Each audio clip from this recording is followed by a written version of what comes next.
Ah, vous savez ce qu'elle m'a dit aussi? Elle m'a dit ce qu'il y a de bien, c'est que ces chiots ne sont pas trop longs. Alors on a le temps d'écouter. Si c'est trop long, on zappe. C'est intéressant de savoir ce que les gens pensent. Boker Tov, messieurs, asseyez-vous.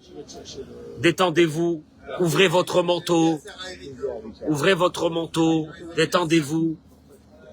Les craintes solaires. Détendez-vous, détendez-vous. Vous aviez dit qu'il y aurait des craintes solaires aujourd'hui.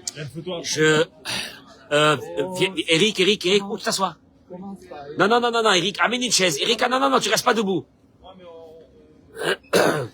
Vous savez, je vais vous dire une chose. Le cours de ce matin, je vais le concentrer en quelques mots.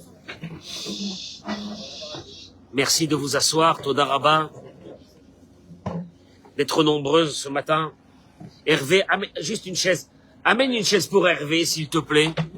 Amène ta crème à bronzer aussi. Olivier, décide ce que tu veux faire. Décide. Vas-y, mais prends une décision.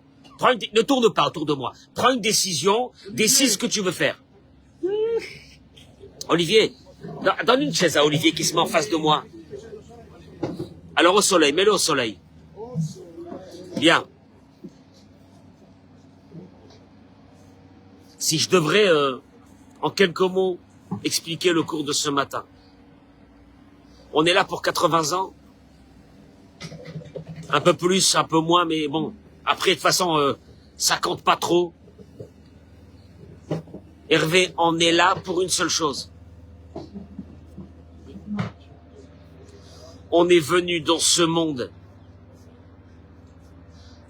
avec des qualités et des lacunes. On doit affaiblir les lacunes et faire bonifier les qualités. Si je te dis c'est quoi la religion juive, c'est ça. Tu vas te connecter à Dieu et tu vas apprendre à devenir quelqu'un de bon, quelqu'un de meilleur. C'est ce qu'on appelle la religion juive. Maintenant, ceux qui pensent que la religion juive, c'est basé sur un tzitzit, de quelle couleur il va me mettre, un talit de quelle couleur, un machin de quelle couleur. Il y a, tu sais quoi, que l'habillement, le fun, le machin, mais il y a rien dans le travail d'un être humain. Je peux te dire une chose, ce type-là, il est à côté de la plaque. Mais à côté de la plaque, il peut être avec une barbe jusqu'au parterre. Moi, je dirais qu'il sert à rien. Poliment, qui sert à rien. J'essaye de rester poli. En vérité, c'est ça le but d'un être humain dans ce monde. Est-ce que toi, l'année dernière, tu étais comme ça ou t'as changé, ou t'es devenu meilleur, ou tu fais attention à ta colère, et tu fais attention à ta parole, et tu fais attention à ton égoïsme, et tu fais attention à ton orgueil, ou non? Ou non? C'est le but pour lequel on est venu dans ce monde. On appelle ça, excusez-moi mesdames et messieurs, Baruch Haba, mettez-moi les noms des malades, c'est ce qu'on appelle la religion. Hein? Ben, je pensais que la religion c'était la viande à la boucherie, la religion, hein? La religion c'était la shgacha, les tampons, les, hein? Non. Non. C'est un mode de vie. Notre religion c'est un mode de vie. C'est un mode de vie. La ilou nishmat.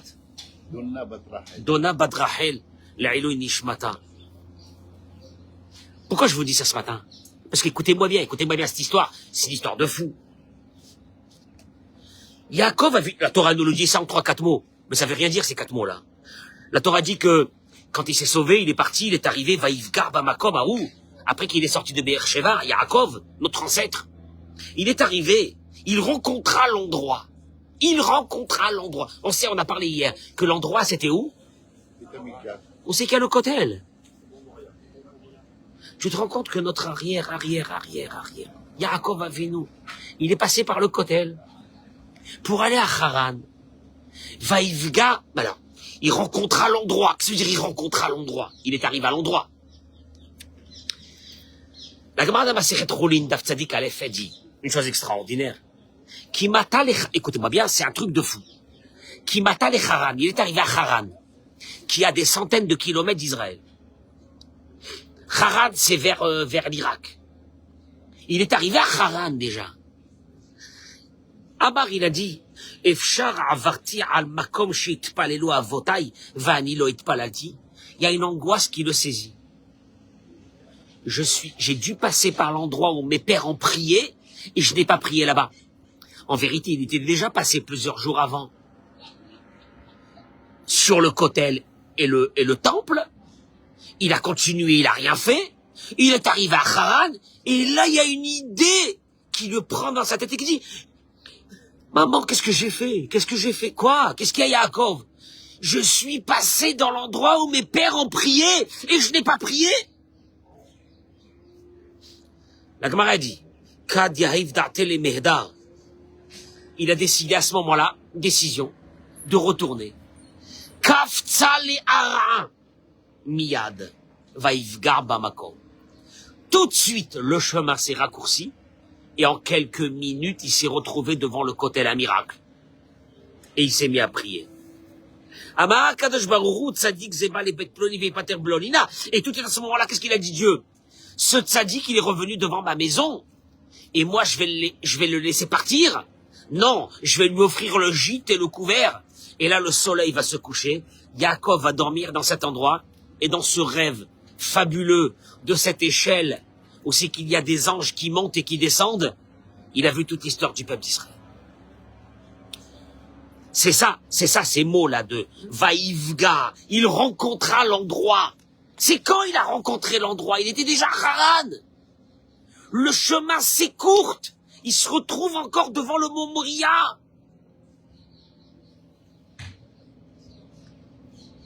Quel miracle! La vraie question que pose le Rav Reuven Karlishten, elle est la suivante. Hachem, tu l'as ramené, tu lui as fait ce qu'on appelle kfitzat aderer. Tu lui as raccourci le chemin, il est retourné. Pourquoi quand il était là-bas, en allant vers Haran, la première fois, tu l'as pas arrêté? Pourquoi seulement quand il arrive Yaakov à Haran et qui dit ah là là là là là là là là, me suis pas arrêté sur le mont Moria, Dieu le ramène sur le mont Moria.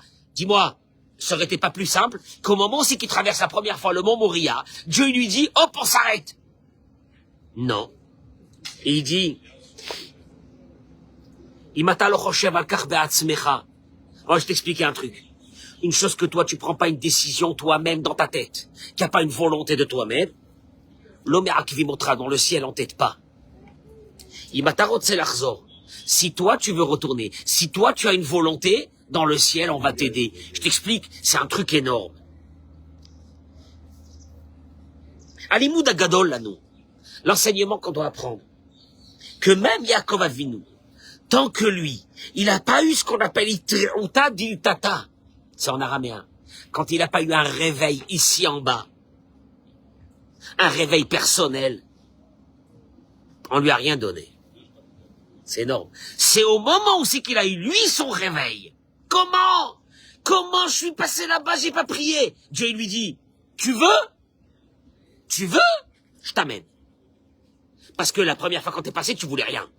Oh, je t'ai pas arrêté. Ah, je t'ai pas arrêté. T'as continué, t'as tracé ta route. Je m'en fiche.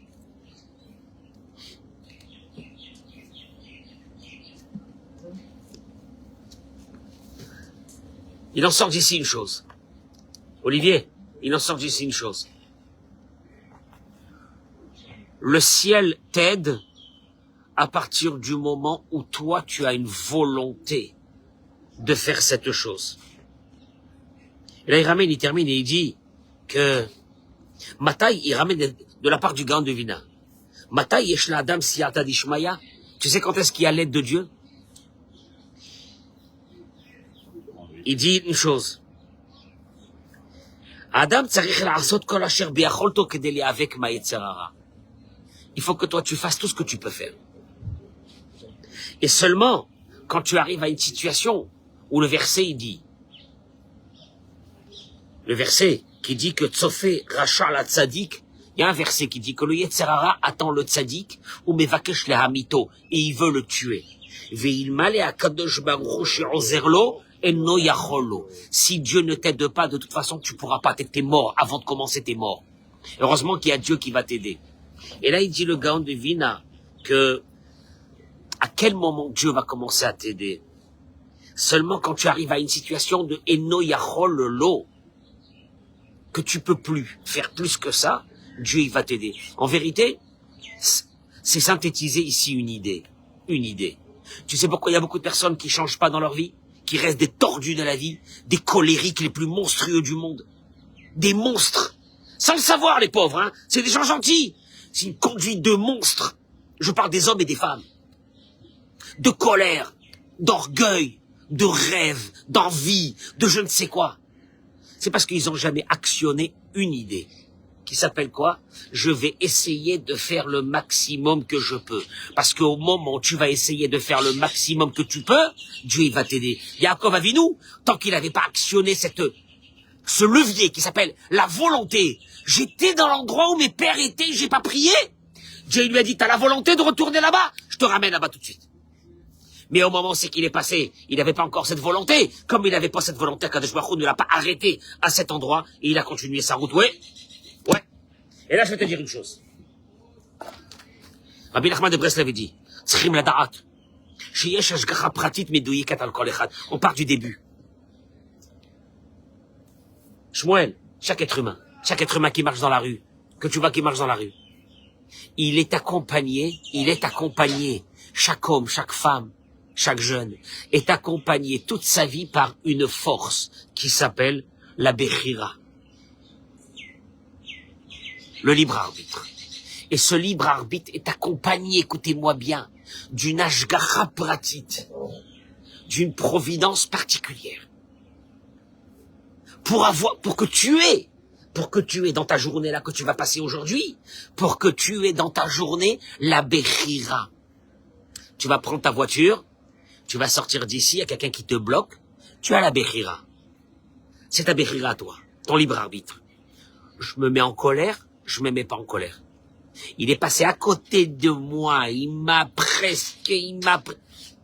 le libre arbitre. Tu arrives au travail, le libre arbitre. Tu commences ta journée, tu as Ashgacha Pratit. Écoutez-moi bien, c'est énorme. Tu as ce qu'on appelle une providence particulière de une Ashgacha Pratit. Comment ta journée va se passer? Qu'est-ce que ça veut dire comment ta journée va se passer? Avec le libre arbitre qui t'est défini pour la journée. Écoute-moi bien.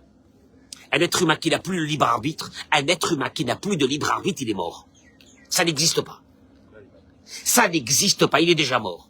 S'il n'a pas de libre arbitre, il est mort. Tu as le libre arbitre. Et mon libre arbitre, il va être construit comment aujourd'hui, monsieur le rabbin? En fonction de ce qu'on appelle une ashgacha pratit, une providence particulière de Dieu sur la journée. Maintenant, quand tu vas rentrer à la maison, ta femme, elle va te dire, tu vas aller au bureau, ton collègue, il va te dire, tu vas... Un libre arbitre, il n'y a rien à faire. Et il te dit, Bechol rega b'chaim, il dit Rabbi Nachman, dans chaque instant de ta vie, yesh la adam atnaim ameduyakim bishvi shetiye lo bechira b'oto rega. Eh, ne me dis pas j'avais pas le choix. Ce mot de j'avais pas le choix, t'es un gros menteur. Ne me dis pas j'avais pas le choix. Ça n'existe pas. Ouais, vous avez raison, ouais, j'avais un peu le choix, ouais, bon. Ouais, mais bon, ce matin, je me suis réveillé, j'étais pas très bien. Eh, même quand tu te réveilles ce matin, tu as le choix de te réveiller bien ou pas bien. Tu as le choix de commencer ta journée en faisant la gueule à ta femme, à ton mari, ou bien. Ouais, si vous voulez, mais je sais pas, non, j'ai pas trop envie, tu vois. Mais il y a le libre arbitre. Tishmatov, ne me dis pas un jour, j'avais pas le choix. Il n'existe pas, Samuel, quelqu'un dans ce monde que Dieu ne lui envoie pas Ashgacha Pratit, dit Rabbi Nachman, une providence particulière, une aide particulière pour qu'il ait toujours le libre arbitre. Et il dit, l'orak shibarola baba. Maintenant, grâce à ce libre arbitre, il y a ce qu'on appelle notre récompense. Parce que je pouvais faire du bien, je pouvais faire du mal, et j'ai fait quoi? Du bien. Il te dit, mais je vais t'expliquer. C'est pas seulement dans le Olam Haba que tu vas être récompensé, parce que moi, le paradis m'intéresse pas. Je vais te dire un truc. Moi, le paradis, c'est après 120 ans, il m'intéresse pas encore, le paradis. Moi, ce qui m'intéresse, tu sais, c'est quoi? C'est ce monde. Et là, il te dit, Rabbi Nachman de Breslev, quand tu rentres dans un combat, est-ce que je fais ou je fais pas? Est-ce que je commence à dire des bêtises ou non? Est-ce que je commence à me mettre en colère ou non? Est-ce que j'ai quoi? J'ai pété un câble ou non? Et là, il dit, Rabbi Nachman, Kvar ba'olam hazeh iske le'oneg ha'amiti ou le'hargasha shel noam kirvat Adonai. Tu sais quand est-ce que tu commences à sentir Dieu avec toi? Tu sais quand est-ce que tu commences à sentir ce plaisir-là, un plaisir divin? C'est quand tu avais la possibilité de faire une bêtise.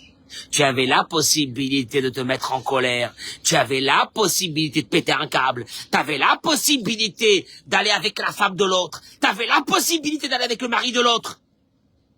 Et tu dis non, non.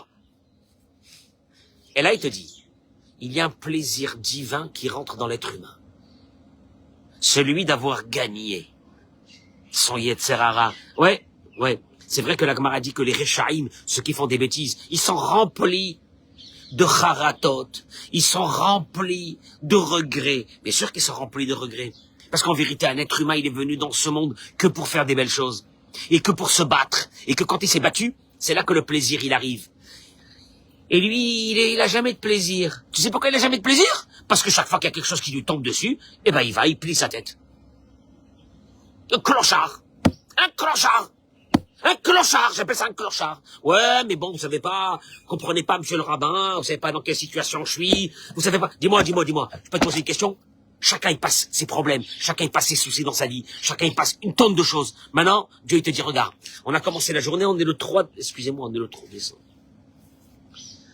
On m'a dit que je commence le cours, je suis assez pâle, je finis le cours, je suis rouge. Excusez-moi, il y a un soleil qui nous brûle, il voulait que je fasse. Le 3 décembre. Akadosh Baruch Hu, il t'a déjà mis,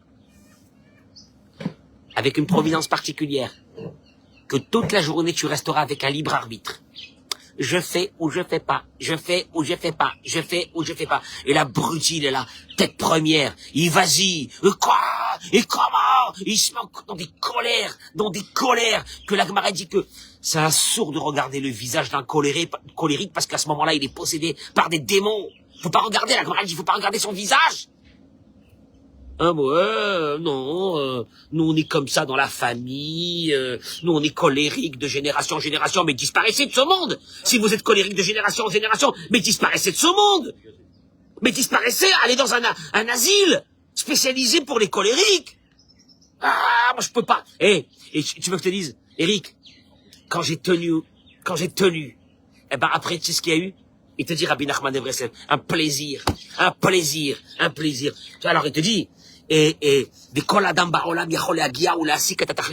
dit Rabbi Nachman, dans l'écoute morale, que chaque personne, il peut arriver à ce plaisir de quoi? D'avoir le Olam Haba dans le Olam Haba. Oui, le Olam Haba. Tu sais c'est quoi le Olam Haba? Le Olam Haba, c'est un plaisir interne. C'est un plaisir à l'intérieur de toi. C'est que d'un seul coup, tu te regardes et tu te dis, j'avais pas envie de me lever à la prière. Wallo, mort, mon réveil il a sonné, mort. Je me suis levé, et je suis venu, j'ai dit au Yetzer Hara, tu restes là-bas, dans mon lit, et moi je m'en vais. Et c'était dur de me lever, maman, et je me suis levé, j'ai commencé à dire, oh là là, j'en ai marre de cette religion, j'en ai marre de Rav Cohen, j'en ai marre de la communauté, qui m'ont saoulé, je vais rester dormir, mais tu t'es levé. Il est 9h30. Je pense pas qu'il y a un qui me dira maintenant, je suis à cette heure-ci là, présentement, je suis dégoûté d'avoir fait une belle prière et d'avoir passé un petit moment ici avec vous. Ça m'étonnerait d'avoir ça. Ah Valma, tu vois, c'est ça le problème. Le problème, c'est ça dérira ce libre arbitre. Eliyahu Hanavi, Zachor Letov, dans Tana de Eliyahu, il ramène. Vous savez qu'il y a un livre qui a été écrit par Eliyahu Hanavi. C'est Eliyahu Hanavi. Vous avez entendu qu'il y a un livre qui a été écrit par Eliyahu Hanavi, il s'appelle Tana de Eliyahu. Eliyahu Hanavi dit, Me'idana anir alai et hashamaim ve'et haaretz. Je fais témoigner le ciel et la terre. Ben Israël, ben Goy, un juif ou un non-juif. Ben Ish ve'isha, un homme ou une femme. Ben Eved ou Shifra, un serviteur ou une servante. Hakol lefi amaase shiurose, kar ruach hakodesh shora alav. Un homme, il peut être possédé par Ruach HaKodesh, un esprit divin. Mais quel esprit divin? C'est pas un rabbin. C'est pas un rabbin, quel esprit divin. Tu sais comment? Esprit divin. Quand? Hakol lefi amaase. Tu décides ce que tu fais. Si tu arrives à décider à faire des bonnes choses dans la journée, il y a un esprit divin qui vient en toi. T'as pas besoin d'être un grand rabbin. Ou que Moshe Aonek shel Adam Mushlam, Kacha Aonek Anachat Shemekabel Abore Me Adam. Et il te dit, et là, il va se passer... Pourquoi? Parce que j'avais une décision de faire ça, ou de me mettre en colère, de dire des bêtises, ou de pas les dire, et je les ai pas dit. Dieu, il va venir sur moi. Et là, il te dit une chose que t'as jamais entendue, Hervé. Il dit, Aonek Anachat Shemekabel Abore Me Adam. Le plaisir que Dieu peut avoir de toi, de ton passage furtif dans ce monde. C'est quand Dieu reçoit ce plaisir en cadeau d'un être humain qui avait le libre arbitre. Je me mets en colère ou je me mets pas. Tu as vu ce qu'il m'a dit? Tu as vu ce qu'il m'a dit? Tu as entendu ce qu'il m'a dit? Non, t'as entendu? Hein? T'es pas choqué? T'es pas choqué? Mets-toi en colère ou ne te mets pas en colère. Vas-y. Rentre dans une folie de ce monde ou non. Tu décides. Mais si tu as décidé de ne pas rentrer, il te dit, le plus grand cadeau qu'on peut faire à Dieu, nous, les êtres humains, là, les fourmis, là, de ce monde-là, c'est que Dieu, il reçoit ça un cadeau. Comment? Il aurait pu se mettre en colère et il ne s'est pas mis en colère. D'accord. Traduction des mots. Il dit Rabbi Nachman de Breslev, Dieu n'a aucun plaisir des anges. Parce que les anges sont programmés à faire que du bien. Ils sont pas de libre arbitre. Et là, Dieu, il a créé un être humain. Hein? Un homme, une femme. Tu sais, des fois, une femme, quand elle a envie d'être mauvaise, elle veut prendre son mari et l'écraser en morceaux. Tu veux l'écraser, écrase-le. Tu verras si tu gagneras quelque chose. Décide de ne pas l'écraser. Tu vas voir ce qui va se passer avec Dieu, entre toi et Dieu. Et là, il termine et il dit, la chose suivante.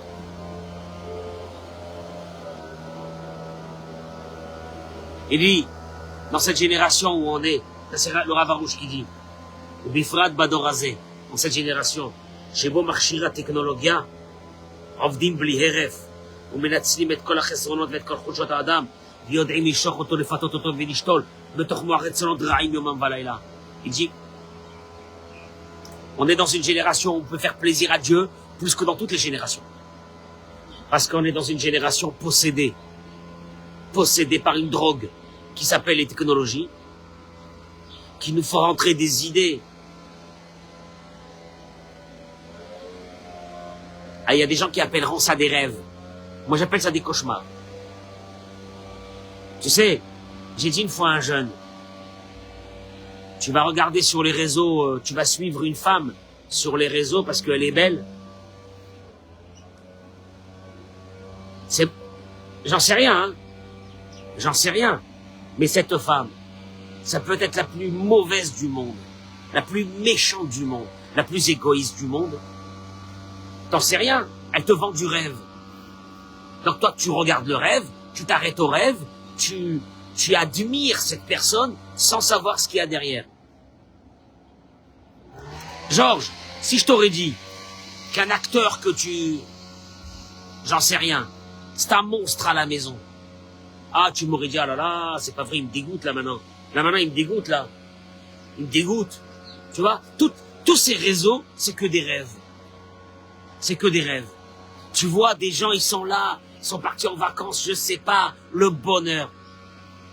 Moi, je suis d'accord. Si chez eux à la maison, dans le train-train quotidien, ils ont le même bonheur. Si c'est que du rêve qu'ils te vendent, moi ça m'intéresse pas.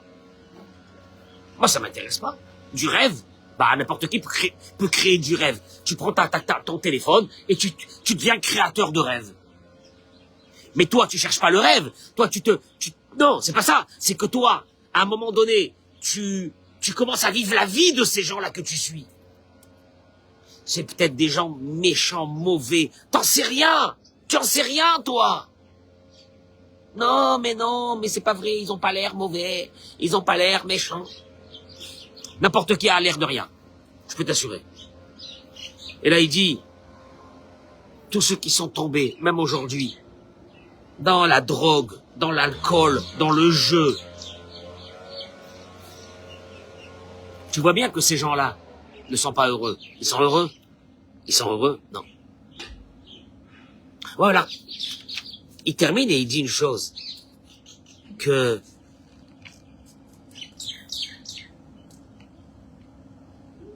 ceux qui vont écouter ça, ils vont dire, alors qu'est-ce qu'on fait là? Alors qu'est-ce qu'on fait? Mais j'ai pas la, j'ai pas la force. C'est très bien tout ce que tu dis, il faut changer, il faut se battre, j'ai pas la force. Et là, il dit une chose. L'amrot akol, il te dit, Ata yachol ifror betov, ou lishtanot letova, da'alecha, voilà. Il dit, ça c'est une chose. Chez Asiba, chez Biglala, Tachoshev, chez Necha Bechira, il y a des gens qui te diront, moi j'ai pas de libre arbitre. Je suis bien en bas là, je suis bien au fond. Tu sais pourquoi ils te disent qu'ils n'ont pas de libre arbitre? Ki Atachoshev, chez Abechira, shelcha, Iba Maase. Parce que toi tu penses que ta Bechira, ton libre arbitre, c'est dans l'action. Je fais ou je fais pas. Mais je peux pas. Vous savez, j'ai essayé, je peux pas. Il te dit, le libre arbitre n'est pas dans l'action. Ah bon? Alors il est dans quoi? Il te dit, Vezotaout shelcha, c'est ton erreur. Ki behemet amaase ou lo bayadaim shelcha. L'action, elle n'est pas dans tes mains. Parce que une action qui est faite ou qui n'est pas faite, c'est Dieu qui a voulu. Ah, alors l'action, elle n'est pas dans mes mains. Alors qu'est-ce qu'il y a dans mes mains? Il te dit, Aratson, la volonté. Beregar shetegale et hakoach habechira. Beyadecha shiu ratson tavinetev sheyesh lekol adam bechol madriga bechira. Il te dit en vérité, il y a une chose qui n'est pas emprisonnée à l'intérieur de ton corps. Tes défauts, ils sont emprisonnés à l'intérieur de ton corps. Ta colère, elle est emprisonnée à l'intérieur de ton corps. Il y a des gens qui divorcent tous les jours. Ah, c'est devenu... Écoute-moi bien. Je crois qu'on est arrivé à 50-50. Honnêtement, je pense. 50% de mariage, 50% de divorce. Tu sais pourquoi? Je vais te dire une chose. Oui, mais parce qu'il a ce problème, elle a ce problème. Elle n'arrive pas à changer dans ça, il n'arrive pas à changer dans ça. Il te dit le rave. L'action de changer, elle est dans les mains de Dieu. Elle n'est pas dans tes mains. Ah bon? Alors qu'est-ce qui est dans mes mains? La volonté. Et il dit là une chose. La volonté n'a jamais été prisonnière. Je peux prendre un homme, le mettre dans une prison 20 ans. Il a envie de sortir. Sa volonté, elle n'est pas prisonnière, elle est libre. Il y a des gens qui sont dans des prisons et ils sont en liberté dans la prison. Tu sais pourquoi? Parce que leur corps est emprisonné, mais leur âme, elle n'est pas emprisonnée. C'est la volonté d'un être humain. La volonté d'un être humain, il y a des gens, tu connais ceux qui se sont battus là-bas en Amérique du Sud et machin, il y avait Mandela, il y avait tout cela. C'était des gens qui étaient 20 ans, 30 ans en prison. Mais leur volonté de liberté ne les a jamais quittés, sans rester des gens libres. Un corps en prison et des gens libres.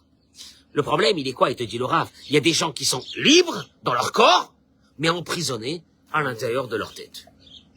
Et ça, c'est le plus grave. En vérité, je vais te dire une chose. Il te dit, la volonté, elle n'est pas emprisonnée. Et il te dit, tu sais, c'est quoi que la volonté n'est pas emprisonnée? Parce qu'avec la volonté, ah bon, vous pensez qu'avec la volonté, je peux arriver? Pourtant, moi, je veux, et j'arrive pas. Et il dit le rave, c'est faux.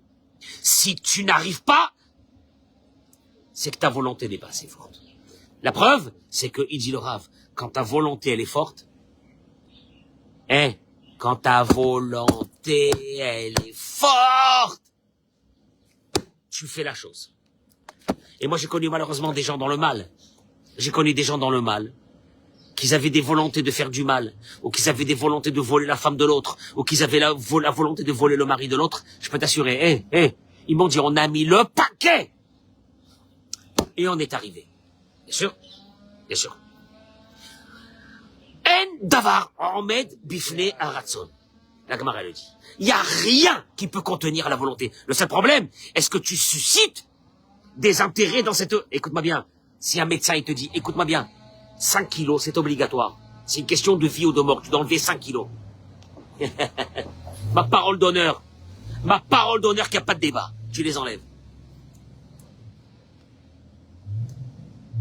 Non? Bien sûr. Pourquoi? Parce qu'il a actionné un levier qui a fait que la volonté s'est mise en marche. Et au moment où la volonté s'est mise en marche, si moi je dis maintenant à des personnes, si moi je dis à quelqu'un, écoute-moi bien, ta colère, tu vas détruire toute ta famille, tu vas détruire ta vie. Vas-y, continue, fais du fric, tu penses qu'en faisant du fric, les gens qui sont autour de toi resteront avec toi. Vas-y, continue. Et je l'ai dit ça à des centaines de personnes. La colère, l'orgueil, il n'y a pas de hanava, l'orgueil. Quand je passe à côté de lui, je lui disais, comme ça, il aimait pas trop, je lui disais 98% d'eau. 90, un corps humain, c'est 98% d'eau. C'est 98% d'eau qui sont en orgueil. Ah, vous comprenez pas qui suis-je? Vous savez pas. On m'a mis là ici, comment ils appellent ça, la petite... Ah, la Légion d'honneur de ce pays de barbares là-bas, la France. La Légion d'honneur. Il a mis la Légion d'honneur. C'est Macron, il lui a mis, ah bon, il lui a mis la Légion d'honneur. Tu comprends? Il a la Légion d'honneur. Tu sais c'est quoi le vrai orgueil d'un être humain? C'est son travail à lui, personnel. C'est sa façon de vivre. C'est sa façon de regarder les autres. C'est sa façon de regarder ses proches. C'est sa façon d'avoir de la patience avec ses proches. C'est sa façon de gérer les erreurs des autres comme il gère ses propres erreurs. Parce que lui, quand il fait des erreurs, qu'est-ce qu'il fait, Hervé? Oh, il trouve toutes les circonstances atténuantes. Enfin, voyons, c'est pas de ma faute. Mais voyons, hein?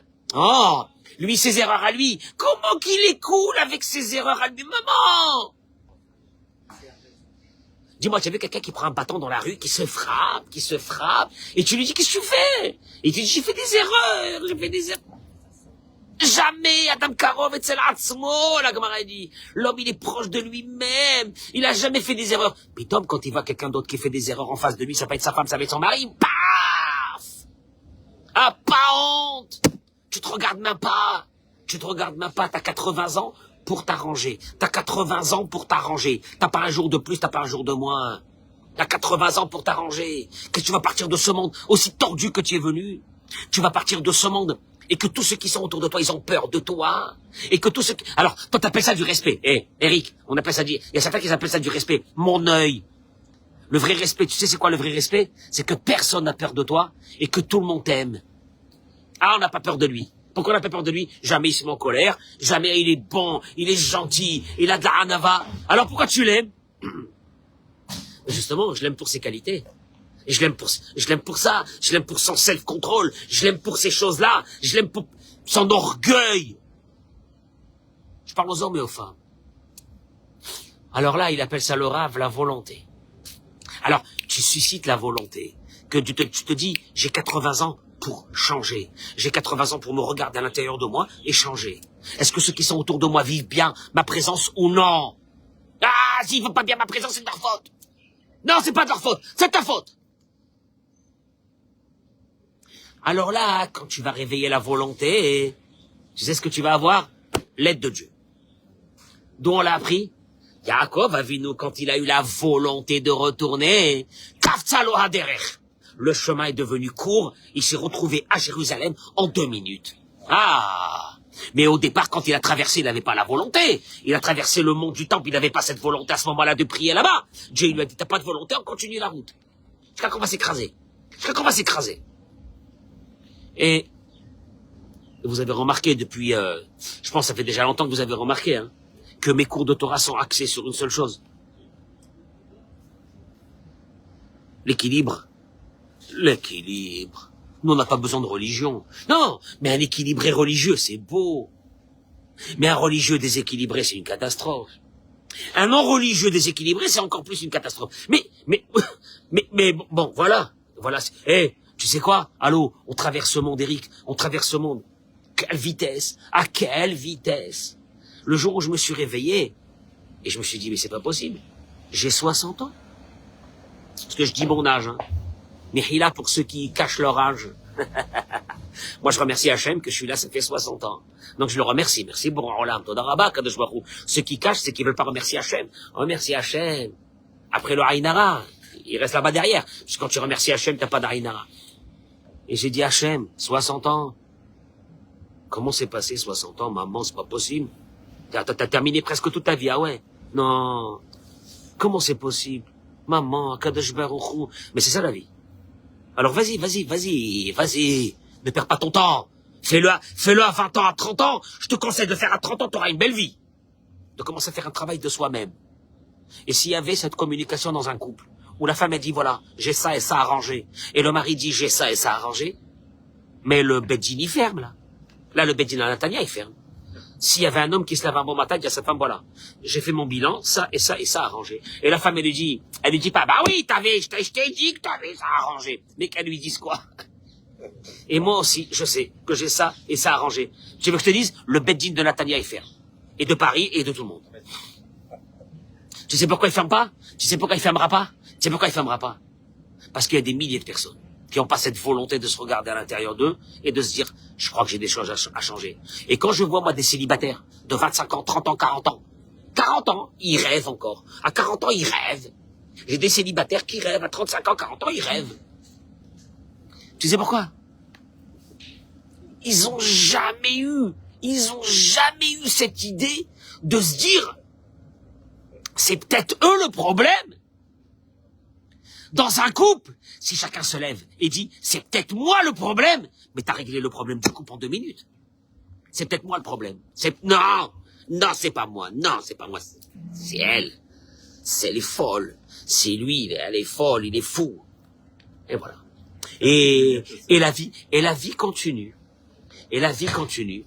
Et ces êtres humains qui n'ont rien fait de leur vie disparaissent de ce monde un beau matin. Bah, ils ont rien fait. Ils arrivent dans le ciel, on leur dit, va. Tiens, voilà, il y a un paradis pour les clochards. Va là-bas. Va là-bas, il y a un paradis pour les clochards. Va là-bas, va. T'as glandé toute ta vie, va là-bas. C'est quoi le travail? Le travail. Ah, va, zéosé. Et je le dis avec beaucoup. Vous savez combien je le dis avec beaucoup d'amour? Je dis ça pour, des fois je dis des mots comme ça et tout. Hier, je suis rentré dans un restaurant à Paris, il m'a dit, j'adore quand vous dites, vous êtes des clochards. Ah, j'ai dit, c'est tout ce que t'as pris de mon cours. Mais, vous êtes des blédards. mais mec, quand je le dis, je suis sérieux, quand je le dis, c'est pas pour Chas Shalom manquer de respect aux gens qui m'écoutent. Allô, il y en a marre. On a marre de cette vie-là. Déjà, c'est compliqué. On peut pas vivre avec des gens normaux. Dis-moi, on peut pas vivre avec des gens normaux. Là, comme ça, passer une journée tranquille, où il n'y a pas des crises tous les quarts d'heure, tous les demi-heures. Non, on peut pas. Qu'est-ce qu'il y a? Allô, qu'est-ce qu'il y a? Je vous souhaite une journée de folie à Menken Iratson.